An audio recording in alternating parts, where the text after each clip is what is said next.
यहाँ पे question number 4 देखेंगे। Question number 4, for children who are in formal operational stage teachers should, यानी वो बच्चे जो फॉर्मल ऑपरेशनल स्टेज में होते हैं यानी अमूर्त संक्रियात्मक चरण में होते हैं। आपको पता है अमूर्त संक्रियात्मक चरण 11 से 15 वर्ष प्याजे की आखिरी स्टेज है, highest level of cognitive development यहाँ पे होगा बच्चे का, किशोर का, एडोलेसेंट का। ठीक है जी या नहीं है? ठीक, बिल्कुल ठीक है, बट हो नहीं पा रहा है ज्वाइन। सोफिया कह रही है मुझे केवीएस का बैच ज्वाइन करना है। सोफिया करियर ऐप डाउनलोड करेंगे, कल को मुझे ये दिखाना ही पड़ेगा एक बार। बड़े परेशान हैं कई लोग जिनको टेक्नोलॉजी यूज करने में दिक्कत होती है। फिर आप करियर पे जाएंगे, वहां पे टीचिंग सेक्शन में जाएंगे, सबसे ऊपर सेक्शंस दिए हुए हैं एसएससी ये वो डिफेंस फलाना, तो टीचिंग सेक्शन में जाएंगे। फिर वहां पे आपको केवीएस पेडागोजी और ये सारे बैच जो भी लेटेस्ट बैचेस हैं 3-4 वो दिख जाएंगे, वहां आप ज्वाइन कर पाएंगे। ये प्रोसेस है। क्या समझे कि नहीं? समझ गए शौर्य सिंह? हम भी समझ गए, चलिए बहुत बढ़िया। डी ऑप्शन है, 65% लोग कह रहे हैं। चलिए समझते हैं। पियाजे की बात हो रही है, formal operational use diagrams to depict hierarchical relationships, यानी पदानुक्रमिक, यानी जिन चीजों का आपस में रिलेशन हो, जहां पे बच्चे को थोड़ा सा कॉम्प्लेक्स लगे। ठीक है कि अगर आपको कुछ समझाना है तो आप चार्ट बना के हायरार्किकल सिखा सकते हो कि इससे ये चीज निकल रही है, इससे ये चीज निकल रही है। क्यों? क्योंकि एब्स्ट्रैक्ट थॉट आ चुका है, अमूर्त चिंतन, रीजनिंग डेवलप हो गई, डिडक्टिव रीजनिंग डेवलप हो गई है। अगर मैं कहूं तो हाइपोथेसिस वो कर पाएगा, तो ठीक है बात। तो present problems that require hypothetical thinking, ये तो फैक्ट है भाई। हाइपोथेटिकल, डिडक्टिव रीजनिंग, परिकल्पनात्मक, निगमनात्मक चिंतन आता है कि बच्चा इमेजिनेशन में एब्स्ट्रैक्ट यानी अमूर्त यानी मुश्किल चीजों को भी सॉल्व कर पाएगा, समझ पाएगा। अवॉइड करना है एब्स्ट्रैक्ट प्रॉब्लम्स को, भैया इस स्टेज में ही तो एब्स्ट्रैक्ट थॉट आता है और इसी में अवॉइड करोगे। कॉन्क्रीट ऑपरेशनल में अवॉइड कर देते, प्री ऑपरेशनल में अवॉइड कर देते, सेंसरी मोटर में अवॉइड कर देते, बट फॉर्मल ऑपरेशनल में तो एब्स्ट्रैक्ट चीजों को महत्व देना है। एब्स्ट्रैक्ट यानी जिनको आप सोचते हैं, जो आपके विचारों में है, जिनको डायरेक्ट टच करना संभव नहीं है। पेन कॉन्क्रीट है, बट अगर मैं दिमाग में बिटकॉइन के बारे में सोचूं या और भी इस तरह की बहुत सारी चीजें हो सकती हैं, प्यार के बारे में सोचूं, ऑनेस्टी के बारे में सोचूं, तो वो एब्स्ट्रैक्ट है ना, वो विचारों में है, वो इमेजिनेशन में है। Give opportunities to solve problems and reason scientifically, यानी बच्चे को साइंटिफिक थिंकिंग का मौका देना, बिल्कुल सही है। तो एक ही चीज नेगेटिव है, थर्ड, फर्स्ट पॉजिटिव, सेकंड और फोर्थ, फर्स्ट सेकंड और फोर्थ जो कि डी ऑप्शन में। और आप सही जवाब दे भी पा रहे हैं, दे पा रहे हैं कि नहीं दे पा रहे हैं? बिल्कुल दे पा रहे हैं, ज्योति वाधवानी। ठीक है, मेरी क्लास 9 बजे होती है, बट ईश्वर की दुआ से चीजें इतनी सारी हो जाती है मैनेज करने को। मैम मैंने बैच लिया था, लेकिन 1 मिनट रुक जाओ ज्योति, आपकी कहानी में सुनूंगी। नेक्स्ट क्वेश्चन पे चले जाते हैं ताकि बाकी लोग पोल में जवाब दे सकें और मैं आपके क्वेश्चन का जवाब दे सकूं। ठीक है जी, कोई दिक्कत परेशानी नहीं है इस बात को समझने में? कोई भी परेशानी अगर है तो बता सकते हैं आप। देखिएगा फटाफट से देखेंगे। बहुत बढ़िया, पोल में दीजिए जवाब।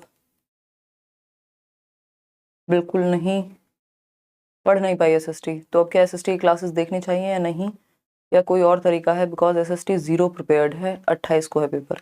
ज्योति वाधवानी, अगर आपका पेपर 1 है तो एक तो उस पर ज्यादा फोकस करो अभी, क्योंकि पेपर 1 हर जगह लागू हो जाएगा। दूसरा, पेपर 2 की अगर आप बात करो तो हिंदी, इंग्लिश, सीडीपी, इनको बहुत अच्छा कर लो। एसएसटी के केस में अगर आपको लगता है कि कोई टॉपिक है जिसकी वेटेज ज्यादा है तो उसको उठा लीजिए और उसका वीडियो देख लीजिए, अदरवाइज इग्नोर कर दीजिए इस टाइम पे, अगर आपके पास टाइम ही नहीं है। सीडीपी, हिंदी, इंग्लिश के बाद आप एसएसटी के कुछ प्रीवियस ईयर जो ऑनलाइन वाले हुए हैं कम से कम 5, 6, 10 सेट लगा दो, समझ आ जाएगा, चीजें रिपीट होनी शुरू होंगी, एक तरह के क्वेश्चन आ रहे होंगे। और छोड़ के मत आना एक भी क्वेश्चन पेपर में, संभावना है कि पेपर क्लियर हो जाएगा, है ना। हमारे खुद के रिलेटिव्स में ऐसे लोग हैं जिन्होंने पार्ट 2 पढ़ा नहीं था, बट क्योंकि उन्होंने 3 सब्जेक्ट बहुत अच्छे किए थे और थोड़ा सा उन्होंने समझ का प्रयोग किया अंत में, तो वो क्लियर हो गया। ठीक है ना, क्योंकि अब जो आपके सामने समय है वो बहुत लिमिटेड है। अब आप वीडियोस देखेंगे तो बहुत सारे वीडियोस होंगे, बहुत सारी क्लासेस होती हैं, तो यार ऐसे ही करते हैं आज अभी। इसलिए मैं डेली बैचेस में बोल रही हूँ कि अगर आप बैच ले रहे हैं सेशंस पूरे देखिए, क्योंकि फिर ना तो उस बैच का फायदा हुआ, अगर मान लीजिए चलो सीटेट में तो बहुत सारे सब्जेक्ट हैं, तो बैचेस का फिर वो बेनिफिट आप उठा नहीं पाएंगे ना जितना उठाना था, उसका रिवीजन भी मल्टीपल टाइम्स होना था। जीन पियाजे की थियोरी में, जो कि संज्ञानात्मक विकास की है, in Jean Piaget's theory of cognitive development, the 2 complementary process of accommodation and assimilation, ये तो चुपचाप से सीधा साधा लड्डू क्वेश्चन है कि अनुकूलन है, एसिमिलेशन और एकोमोडेशन, इसी की 2 पूरक प्रक्रियाएं हैं जिसके द्वारा आप लाइफ में, दुनिया में अडेप्ट करते हैं, नए नए स्कीमा की तरफ जाते हैं। बाकी तीनों के बारे में पियाजे ने बात नहीं की है। आगे बढ़ेंगे नेक्स्ट क्वेश्चन पे। क्वेश्चन नंबर है हमारे सामने 6, थोड़ा जल्दी खत्म कर देते ब्रो जब सीधे आंसर बता दिए हैं तो। ठीक है, क्लियर है, बहुत बढ़िया, ये क्वेश्चन अच्छा है, इसको आप ध्यान से सॉल्व कीजिएगा, क्योंकि इस तरह के जो फिल इन द ब्लैंक वाले क्वेश्चन होते हैं ना, इसमें आप घबरा जाते हैं, है ना, और आपने घबराना नहीं है, ठीक है ना। तो वाइल जीन पियाजे gives importance to dash in children's learning, Lev Vygotsky considers dash to be important. यानी जीन पियाजे किसको महत्व देते हैं?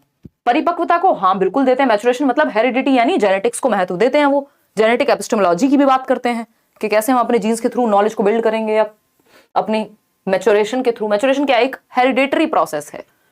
रीइंफोर्समेंट की जब हम बात कर रहे हैं, रीइंफोर्समेंट की बात पियाजे वाइगोस्की कोई नहीं करता। पुनर्बलन, वेरी गुड, शाबाश, रिवॉर्ड, पनिशमेंट, इनकी बात ना पियाजे करते हैं और ना ही वाइगोस्की करते हैं। ये बात हमें बिल्कुल सरल ढंग से पता होनी चाहिए। ड्रिल और प्रैक्टिस की भी बात नहीं करते हैं पियाजे और वाइगोस्की, ये सब हवाई बातें हैं। स्टिमुलस रिस्पॉन्स की भी बात पियाजे वाइगोस्की नहीं करते हैं, ये व्यवहारवादी बिहेवियरिस्ट लोग करते हैं इस तरह की बातें। तो एक ही ऑप्शन सही बचा, अगर आप एलिमिनेट भी कर पा रहे हैं तो, और नहीं कर पा रहे हैं तब भी आपको पता है कि पियाजे क्या है, हेरिडिटी पे फोकस करते हैं, यानी मैचुरेशन पे फोकस करते हैं।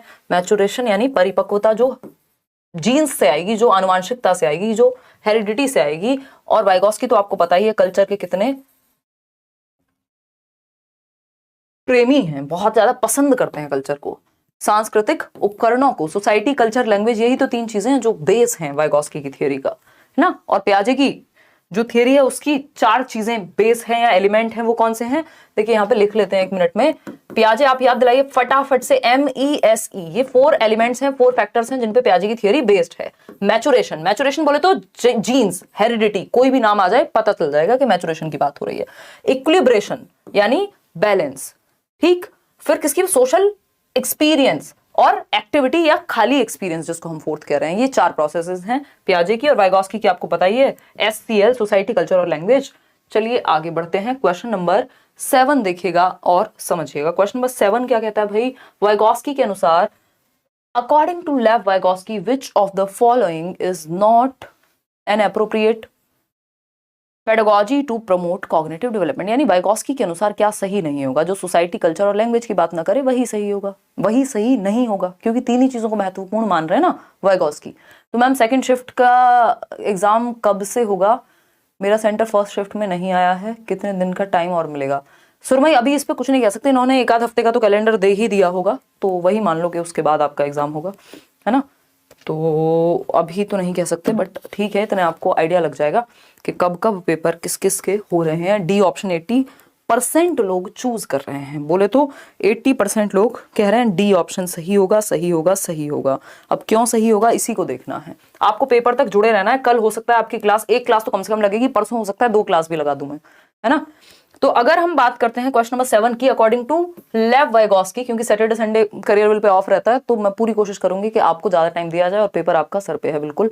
देखिएगा, लेव वाइगोस्की की जब हम बात कर रहे हैं तो कौन सी एक बात सही नहीं है वाइगोस्की के बारे में? गाइडेड एक्सचेंज, जहां भी किसी के गाइड करने की, असिस्टेंस की, कोऑपरेशन की, कोलैबोरेशन की बात आए, हाथ पकड़ लीजिए, यस यस यस, वाइगोस्की ही कहेंगे, सहयोग की बात, अप्रेंटिसशिप की बात, कॉम्प्रिहेंसिव डिस्कशंस यानी ऐसी चर्चाएं जो एक दूसरे की समझ को व्यापक करें, बेहतर करें, ये भी सही है।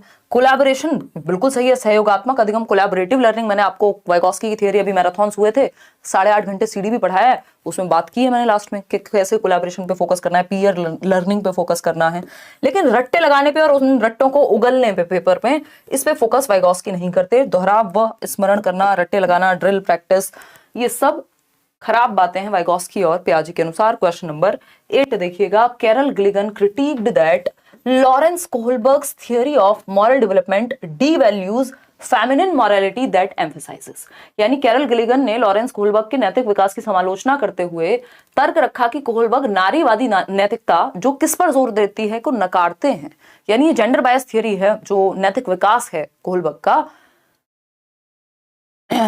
अच्छा यार, कब है आपका हिमाचल प्रदेश टेट? क्योंकि मैं खुद बहुत व्यस्त हूँ अभी, जब तक सीटेट है कि साथ में चल रहा है ना। तो मेमोरी में पढ़ा तो बिल्कुल देती है निश्चित रूप से, बट समय हो पाएगा कि नहीं ये देखना पड़ेगा थोड़ा सा। HP टेट में अगर आ रहा है वो चैप्टर तो, क्योंकि प्रॉपर पढ़ने में समय लगता है, अदरवाइज।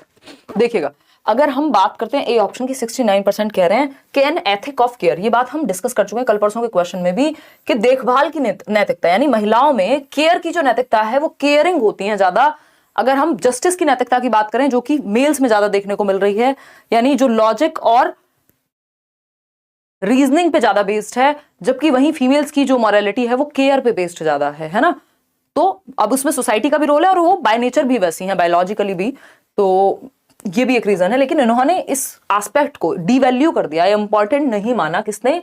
कोहलबर्ग ने। बाकी चीजें तो यहां टिकती ही नहीं है। तो A option is the right answer. आगे बढ़ेंगे क्वेश्चन